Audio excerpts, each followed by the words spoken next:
This video has been brought to you by Audible, the best way to enjoy your favorite stories on the go. "28, 29, and 30. That's not even all of them. Well, it'll have to do. Welcome back, everyone, to our Terry Pratchett series. As you can see, we've been pretty deep in the books on this one, with an oeuvre comprising a veritable library of no less than 100 novels, graphic novels, short stories, companion books, and much, much more. Pratchett is easily one of the most prolific authors we've discussed on the show. We already spent the first video of the series getting all technical and literary about how Pratchett uses voice, so this time I want to share some of his actual creations. Of course, with a body of work so utterly healthy, there is no way I can begin to share it in its entirety.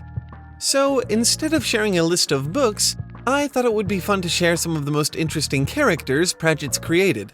This list is by no means exhaustive, nowhere even close in fact, but it should give all of you newcomers watching a good taste for Pratchett, and for those of you who already love his work, it's always a joy to reminisce.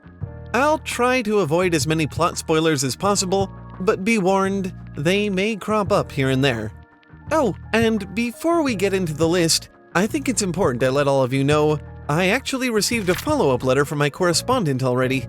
Sending them scraps of a Pratchett book seems to have done something. This new letter is nearing lucidity, which, given their record thus far, is truly shocking. More on that near the end of the video, though. For now, let's get to know some of the occupants of Pratchett's imagination.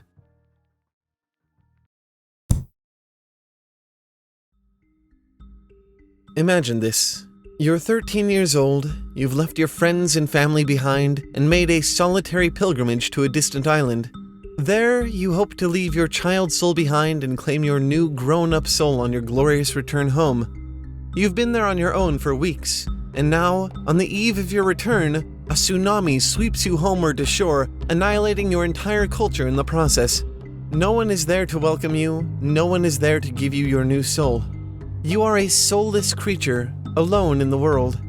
This is where our protagonist, Mao, finds himself in Pratchett's fascinating standalone novel, Nation. Nation being the only name of his now ravaged home island. Understandably, he gets to feeling a little jaded about the gods his culture worshipped.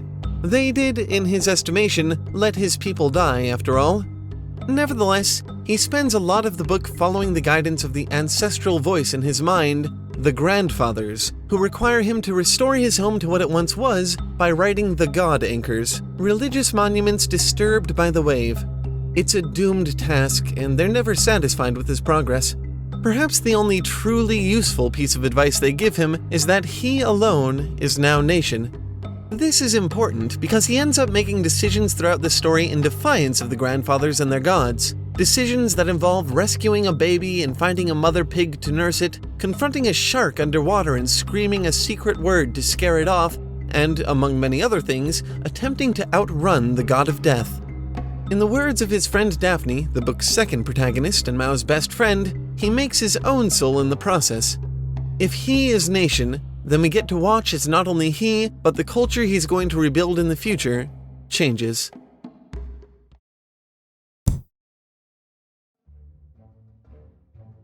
Welcome to Ankh-morpork, the corrupt mercantile capital of the world, a megalopolis of obstacles and opportunities.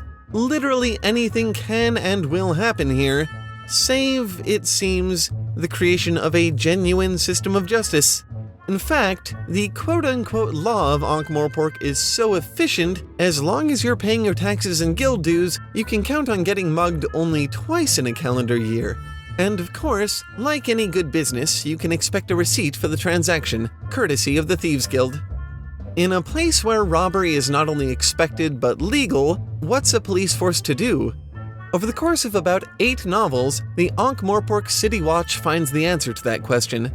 It's hardly a straight and narrow path, but the watch eventually blossoms into something useful and, in the process, introduces us to some of the most interesting characters the Discworld universe has to offer.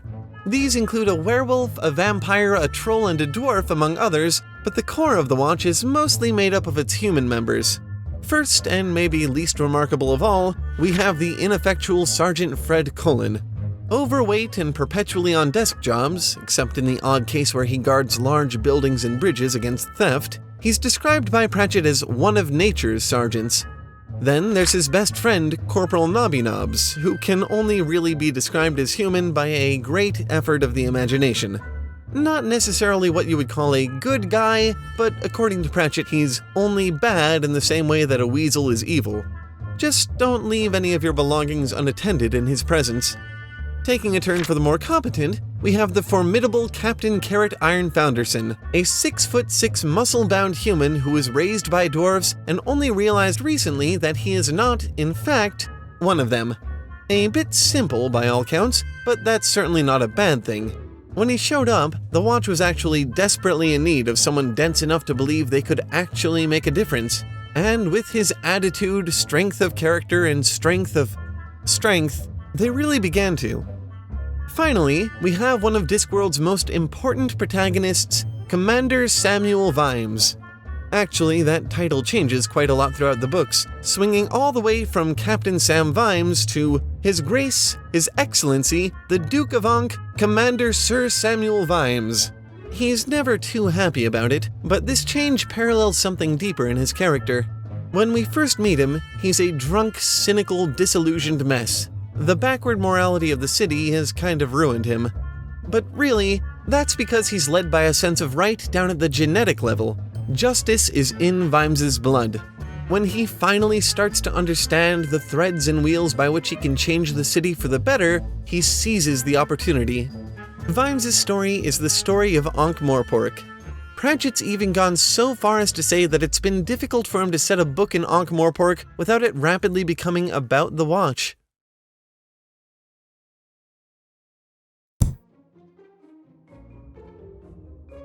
Replace the contents of a children's science kit with the most dangerous magical agents you can imagine, spill it out over Oxford University, put a cabinet of elderly, incompetent, tenured crackpots in charge of the place, and you begin to have something that resembles Unseen University. Attach the Library of Alexandria to it, and you're practically there. This is the heart of magical learning in Pratchett's Discworld, and the source of a lot of important plot threads throughout the books. The university staff can always be depended on, if not to solve things, then at least to convolute them in a really fun way. Among the university's venerable alumni, we have, of course, the head wizard himself, Arch-Chancellor Mustrum Ridcully.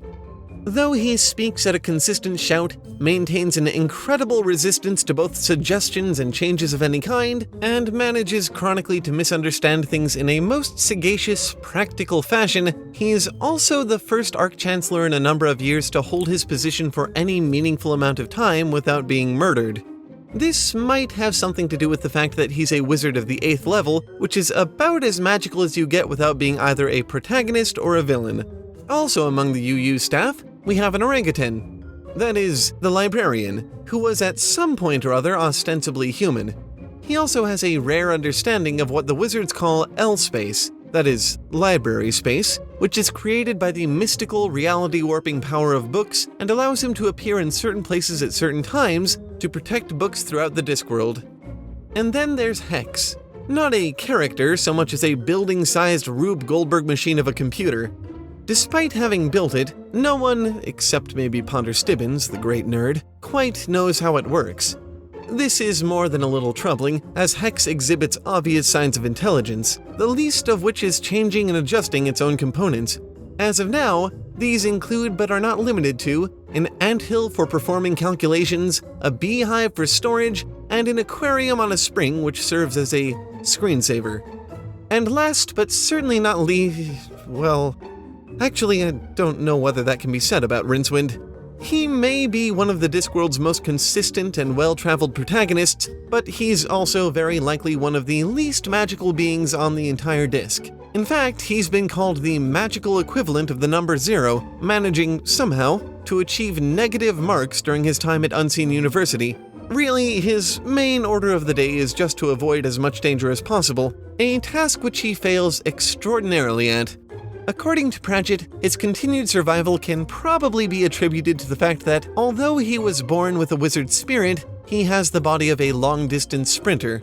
Still, despite all of this, he does on occasion manage some truly incredible, sometimes even world-saving, feats. All, of course, entirely by accident.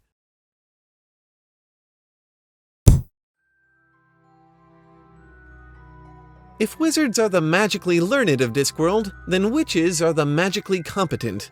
Instead of making a great show of their magic and engaging in the futile task of trying to understand its laws, if in fact it has any, they ply their craft in a subtler, more useful fashion. Mostly, this means using the magical equivalent of the placebo effect to smooth out life's humps and bumps. If something happens, it's because you and the people it's happening to know that it ought to be happening. They call it, in their uncomplicated way, headology. To find the most important practitioners of this hyper-canny art, we've got to go high up into the Discworld's tallest mountain range, the Ramtops. Here, precariously balanced on one of the few surfaces that is both flat and horizontal, lies the Kingdom of Lonker, and watching over it, the Lonker Coven. In typical fashion, they number just 3. First, the archetypal Mother Witch, Githa Nani Og. It's less accurate to describe her as a mother, and more as the mother. Not only because she has a massive family branching out from her 15 children, but because she fills the role in such a natural, primal way. You could say that motherliness, in addition to a certain unassailable, drunken bar song belting boisterosity, is her power. To everyone but her daughters-in-law, Nani Og is easily one of the most agreeable people in the world. Almost compulsively so. We also have the Maiden Witch of the Coven, Magret Garlic. Not quite a force of nature in the way that Nanny is, but when you get past all her insecurities and her ineptitude with conventional witching magic, she does have some interesting qualities to offer. For one, she's a relentless optimist, which is a powerful thing for a witch to be. So powerful that all her bogus holistic medicines and crystals and new age witchy nonsense actually work. Well, that's headology for you. And of course, what respectable coven would be complete without its crone? Granted, a judicious individual may think twice before using the term to describe Esmeralda Weatherwax, at least to her face. Known by most as Granny Weatherwax, she stands as the leader of the Lonker Coven, and indeed, one of the most powerful magical beings on the disc. It's innate. Her magic is common sense, more a result of her attitude than anything else. She can subdue a bear with a stern gaze, borrow the bodies of animals, and in a variety of clever ways, has thwarted the plots of vampires, elves, wizards, and worse. She's even stood up to death on a number of occasions. With her considerable power and, shall we say, less than delicate demeanor, it would have been easy for Granny to become the wickedest of witches. Instead, in her own weird way, she is Lonker's greatest caretaker. There is one more witch who bears mentioning before we move on. One who may not be a part of the Lonker Coven, but who gets 5 whole books of her own, and who may even be a match for Granny in terms of raw witchy power. Well, someday, maybe. For now, Tiffany Aching is just a teenager trying to learn what it means to be a witch. And for her, it means all kinds of things. A tribe of little blue men who follow her around and protect her, an invisible hat, not just second thoughts, but third and fourth thoughts as well. That is, she has thoughts about the thoughts she has about the thoughts she has about the thoughts she has. She not only shows a great deal of potential as a witch, but a huge amount of initiative. As her story unfolds, she does learn what it means to be a witch, but she also in many ways defines it.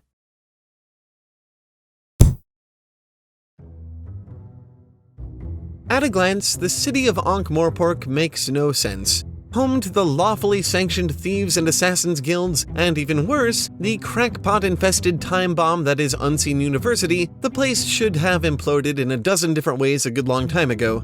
And that's not even mentioning the fact that the city lies in the clutches of the unkillable tyrant, Lord Havelock Vetinari. Okay, that last one may be a bit unfair. He is a tyrant, but only when it suits the needs of the city.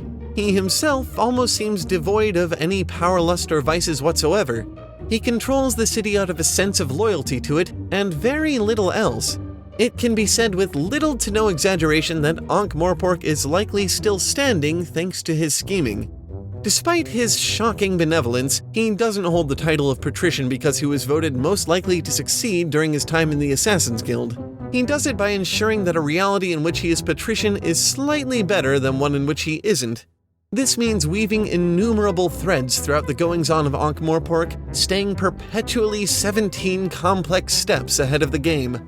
As it happens, this is a task Vetinari is uniquely qualified for. With a perfect photographic memory, the ability to solve puzzles almost instantly, a curious resistance to the effects of alcohol, and so much skill with stealth and assassination that the Assassin's Guild no longer accepts contracts for him, people have at times wondered whether he's even entirely human. Whatever he is, he gets the job done, and does it with disturbing skill and insight.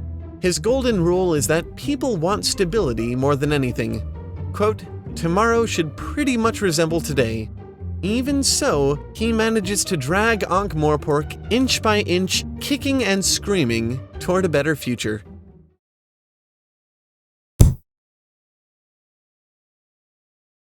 "Funny thing is," said Crawley, "I keep wondering whether the apple thing wasn't the right thing to do as well. A demon can get into real trouble doing the right thing." He nudged the angel. "Funny if we both got it wrong, eh? Funny if I did the good thing and you did the bad one, eh?" "Not really," said Aziraphale. Crawley looked at the rain. "No," he said, sobering up. "I suppose not." A conversation between an angel and a demon. Right there, in the Garden of Eden, before everything, already wondering and worrying about their own virtues. This is how Terry Pratchett and Neil Gaiman begin their masterpiece, Good Omens. As representatives of the most polarizing conflict in history, that is, good versus evil, you'd think their jobs ought to be pretty simple. Hang out on Earth and get it all ready for your side to win come the apocalypse. Spread some love, spread some mayhem, and always follow the orders from above and below. They know best, after all. Ineffable wisdom and all that. Aziraphale and Crowley could hardly fail this task worse. The thing is, they've been on Earth for a while now, certainly long enough to adjust. And honestly, at this point the apocalypse really would get in the way of Aziraphale's hobby for collecting rare misprinted books, and it'd certainly interfere with Crowley's non-stop hedonist revel. The point is, alignments aside, they can't help enjoying Earth and wondering why it's got to be destroyed. To prove some metaphysical point about good and evil? Concepts which, mind you, no one's ever even clearly explained to them? No. There's got to be some way to keep this going, something they can do to sabotage the apocalypse. Among many things, this is what makes Good Omens a joy to read. We get to watch the would-be embodiments of good and evil work together to protect the unaligned experience of being human. Read into this as you will. It's half the fun.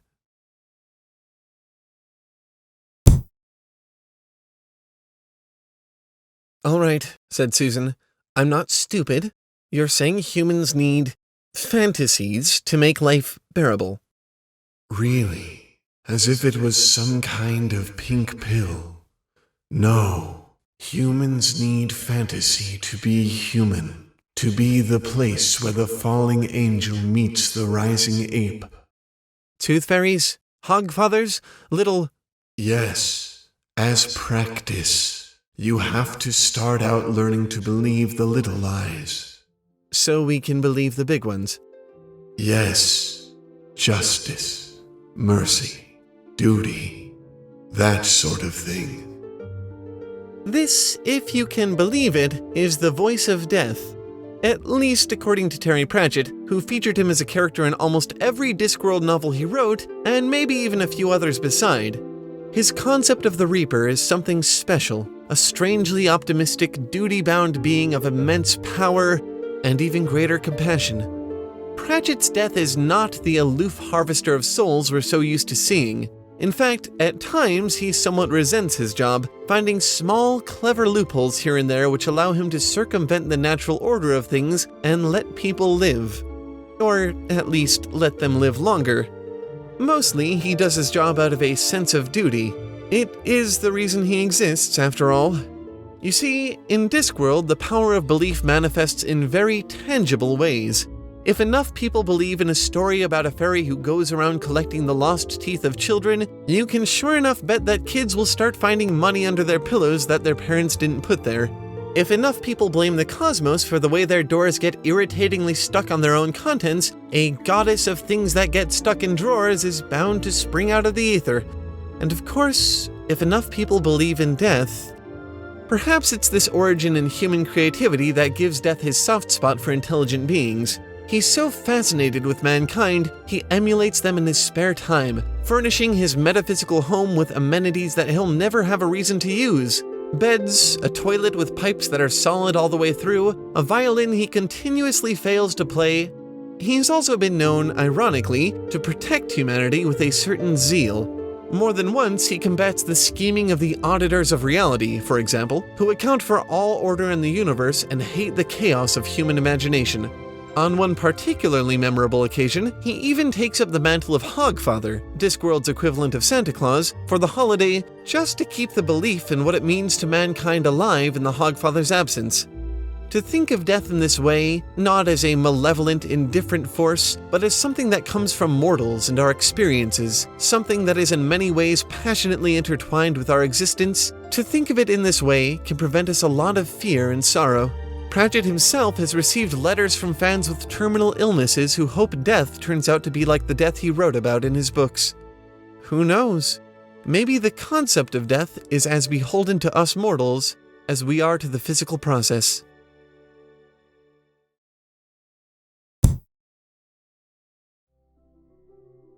The man himself.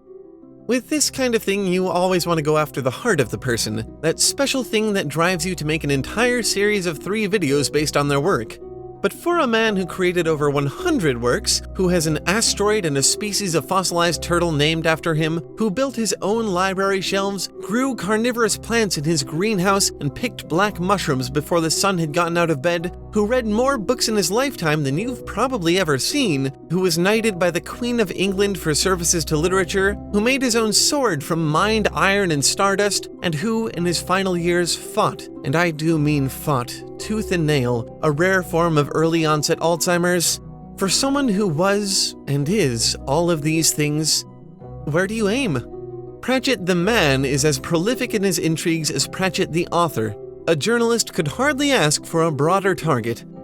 Fortunately, we aren't journalists, and this isn't actually a biopiece. This list is about characters, which works out nicely because throughout nearly all of his work, Pratchett himself is something of a character. Not in the way that Lemony Snicket is. His work's not metafiction for the most part. He's a character in that he himself, based in our world with us, is telling the story. Everything we're reading may be set in Discworld or some other fantasy, but that never stops him from mentioning, referencing, and, through the thinnest of veils, alluding to the world we all live in and experience. A behavior many fantasy authors would be horrified by, knowing how it could break the immersion. What's more, he doesn't hide who he is in his writing. His thoughts, his philosophies, feelings all come through with spectacular clarity, and not because he weaves them all into metaphor and character perspectives, although he does do that often and beautifully. There's a lot that Pratchett shares with us point blank in his works. Sometimes it even begins to feel like more of a conversation than a work of fiction. Sometimes it feels like you're just sharing inside jokes with an old friend. So who is Terry Pratchett, the character? Perhaps the most honest and oddly insightful stranger ever to tell you a story over a pint. And all you need to do if you want to have the experience for yourself is open any one of his books. In Pratchett's own words, "A man is not dead while his name is still spoken. Speak his name." Well, if you're new to Pratchett, I hope that whets your appetite a bit. This is just the barest taste of what the man created. There's much, much more, and every moment of it is worthwhile. At any rate, that's all for this episode. Thanks for watching, and keep making stuff up. We'll see you next time. Bye!